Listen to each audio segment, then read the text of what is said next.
In 1950, archaeologists in Norway discovered something impossible. Wooden planks from a Viking ship burial, sealed in cold, low-oxygen clay for over 1,000 years, were found intact, still clearly wood, not fossilized remains. The wood hadn't fossilized. It hadn't been petrified. It was still wood.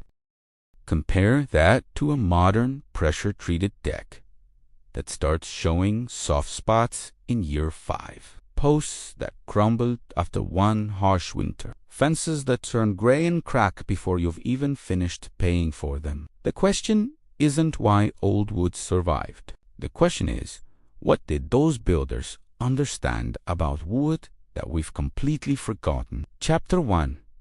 When wood was expected to endure, there's a church in Norway called Urns, built in 1130. The original timbers are still there, still holding up the roof, still bearing the weight of centuries. The builders who cut those trees expected them to outlive their grandchildren, and they did. This wasn't exceptional. It was normal. Across Scandinavia and medieval Europe, across ancient cultures in Asia, wood was treated as a material that could last indefinitely if you understood it. Buildings weren't designed with expiration dates. There were no warranties that ended after 20 years. No planned obsolescence. Just an expectation that if you did things properly, the structure would stand long after you were gone. Think about what that mindset means. When you're building something you expect to last 300 years, you make different choices. You don't rush. You don't cut corners. You don't optimize for speed or immediate cost savings. You think about how water will move across surfaces decades from now. You think about how joints will bear weight through countless freeze-thaw cycles. You think about the wood itself as a living material that will change and settle and age. Norwegian stave churches, Viking ships, timber-framed houses across Europe. These weren't built by people with better technology than us. They didn't have power tools or chemical treatments or engineered lumber. They had axes, hand saws, and patience. What they also had was a fundamental belief that wood, when properly selected, properly prepared, and properly used, didn't have to rot. Decay wasn't inevitable. It was a sign that something had gone wrong.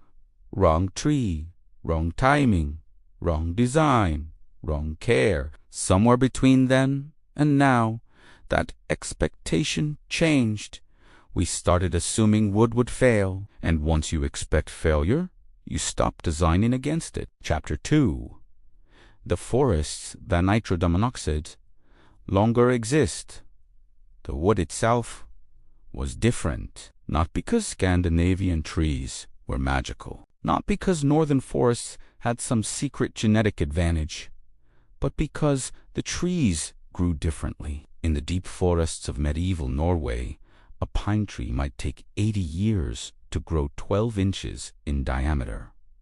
The winters were long and brutal. The growing season was short. Every single year added just a thin ring of new growth, sometimes so thin you'd need a magnifying glass to count them properly. Modern plantation pines grow 12 inches in diameter in 8 years. That 10 times speed difference doesn't just change the wood's appearance. It fundamentally alters its structure at the cellular level. When a tree grows slowly, fighting for survival in poor soil and harsh climate, it develops dense, tightly packed fibers.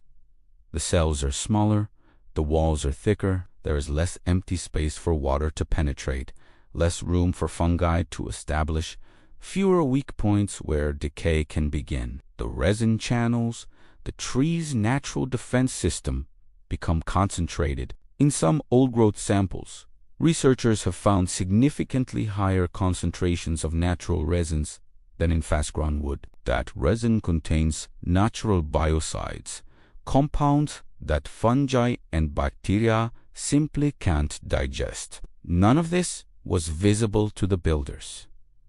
They just knew what worked.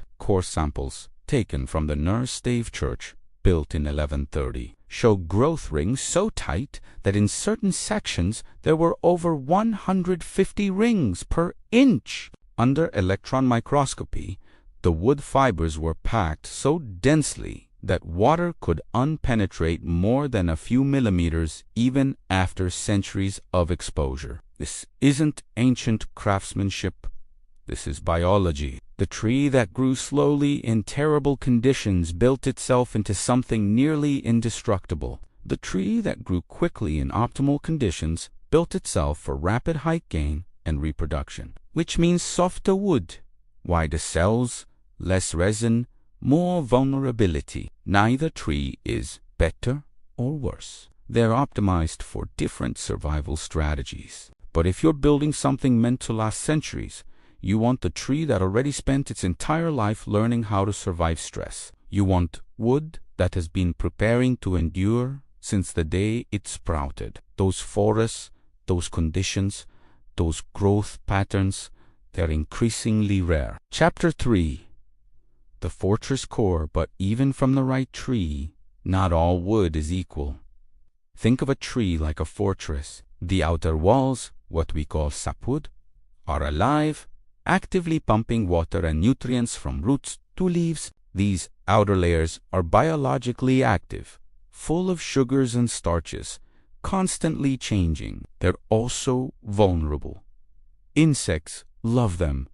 Fungi thrive in them. They're the working tissue of a living organism. The inner keep, the hardwood, is dead tissue. The tree has killed those cells and filled them with its chemical defenses. Tannins, resins, extractive compounds that make the wood unpalatable to nearly everything that might want to eat it. This is the fortress core, the part of the tree designed to stand firm long after the outer walls have fallen. Medieval builders didn't want the active, vulnerable walls. They wanted the fortress core. If you cut a log and see a color difference, pale outer ring, darker center, you're looking at that fortress. The dark center is heartwood. The pale ring is sapwood. In species like oak, the difference is dramatic. In pine, it's subtler, but still there. Traditional builders selected heartwood deliberately. They knew that sapwood would rot quickly, especially in contact with moisture. They knew that the color difference wasn't just aesthetic. It was a map of durability. Modern lumber often uses both sapwood and heartwood together, or in some cases, predominantly sapwood. It's not because modern mills don't know the difference. It's because using only heartwood is wasteful and expensive. You'd be throwing away 30 to 40% of every log. When you expect wood to be replaced in 20 years anyway, using the vulnerable outer layers makes economic sense. When you're building for centuries, it doesn't. They didn't measure this. They lived it. Chapter 4. Time as a construction tool. Even with the right tree and the right part of that tree, medieval builders added one more element that modern construction has almost entirely abandoned. Time. Trees were cut in winter. Not because winter was more convenient, because in January the sap is down. The tree has pulled its water and sugars deep into the roots, preparing for dormancy. Cut a tree in summer, and you're harvesting wood full of moisture and nutrients, food for fungi, beetles, and decay. Cut it in winter, and you're taking wood that has already stored its defenses, where they'll do the most good. But that was just the beginning. The wood was then left to season, not kill-dried in a few days, not force-dried with heat and fans. It was stacked, protected from rain but open to air, and allowed to dry slowly over months or years. During that time, something remarkable happened. When wood dries slowly, the cell walls don't just lose moisture, they cellulose chains align and stabilize. Residual sap crystallizes into natural preservatives.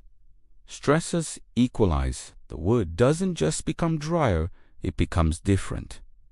More stable, more resistant, more prepared for its role in a structure. Rush this process, and you get wood that's dimensionally dry. It passes the moisture meter tests, but biologically unprepared. The internal stresses remain. The cellular structure is still chaotic. The wood will warp, crack, and twist as it tries to finish the process you interrupted. Medieval builders understood that time was a tool. Patience wasn't a luxury. It was a method. A beam that spent 3 years drying in a barn before it was ever shaped into final form had been transformed by that waiting. It had become more than a tree. It had become a building material that could hold up a roof for 1,000 years. And none of this was rushed. Chapter 5. Systems that protected wood, but even the best wood in the world will rot if you use it wrong. This is where medieval builders demonstrated something that goes far beyond material selection. They understood that wood doesn't exist in isolation. It exists in a system, and that system can either protect it or destroy it. Walk around a Norwegian stave church, and you'll notice something immediately. The roof overhangs are massive, 3 to 4 feet of projection beyond the walls. Compare that to a modern building, where 12 to 16 inches is considered generous. Why? Because the single greatest enemy of wood is standing water, not rain. Rain that hits and runs off is relatively harmless. It's water that sits, that soaks, that remains in contact long enough for fungi to establish and decay to begin. Those massive overhangs kept rain from ever touching the walls directly. Water hit the roof, ran down, and dropped to the ground well away from the structure. The walls stayed dry. Dry wood doesn't rot. Look at the foundations.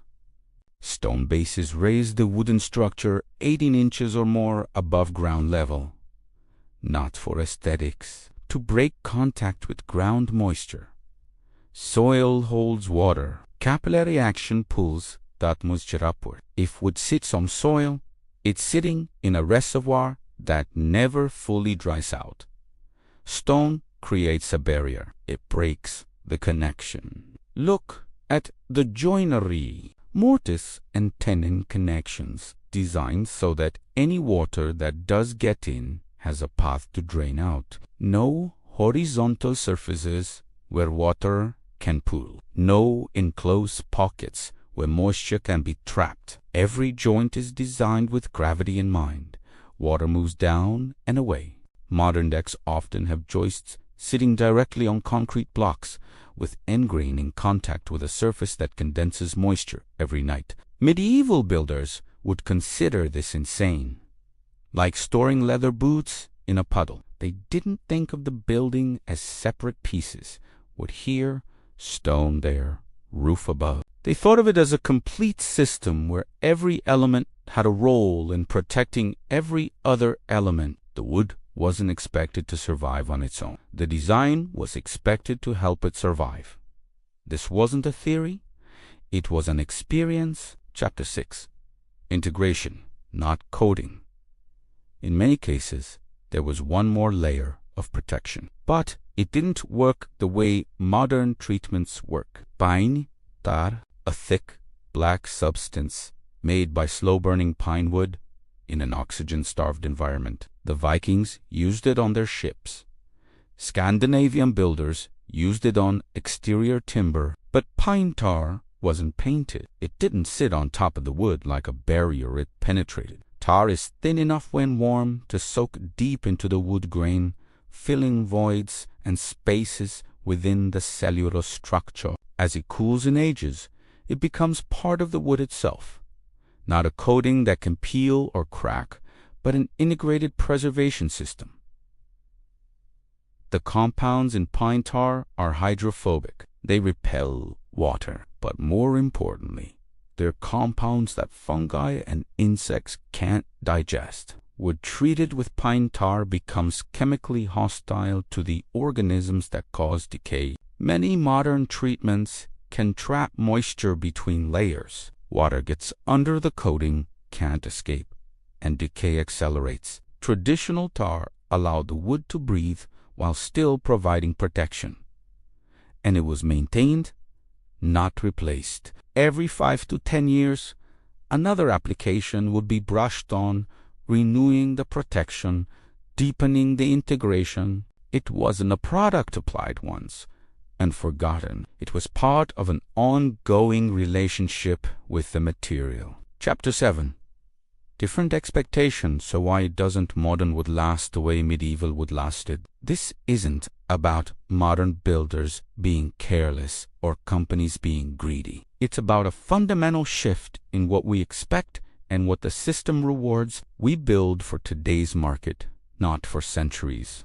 We optimize for cost and speed because that's what economics demand. Lumber comes from plantation forests designed to produce volume quickly. It's killed right in days because construction schedules don't allow for months of seasoning. It has cut to standard dimensions that include both heartwood and sapwood, because using only the most durable parts would be prohibitively expensive. Medieval builders optimized for permanence because replacement was nearly impossible. Moving timber from distant forests was difficult and expensive. Skilled labor was precious. Building something that would need to be rebuilt in 30 years wasn't thrift. It was waste. Different constraints produce different solutions. Neither is wrong. They're responses to different realities. Chapter 8. Designing backward. You can't build like a medieval Norwegian unless you have medieval Norwegian trees and medieval Norwegian time. But you can ask a different question. Not what's the fastest way to build this? Or what's the cheapest material available? Ask, how long do I want this to last? And then design backward from that answer. If you want something to last 5 years, standard treated lumber works. If you want 50, your choices change. You look for tighter grain. You avoid sapwood where possible. You let materials acclimate before installation. You design for drainage. You keep wood off the ground. You protect it from standing water. These aren't medieval secrets. They're principles that got deprioritized in the rush toward efficiency. Wood hasn't changed its nature. Fungi and moisture still behave exactly as they always have. What changes is how long we expect things to last, and whether we're willing to design for that expectation. The medieval builders who placed timbers in 1130 that are still standing were you aren't better craftsmen than modern builders. They just had a different answer to the question, how long should this last? Their answer was, longer than I'll be alive to see.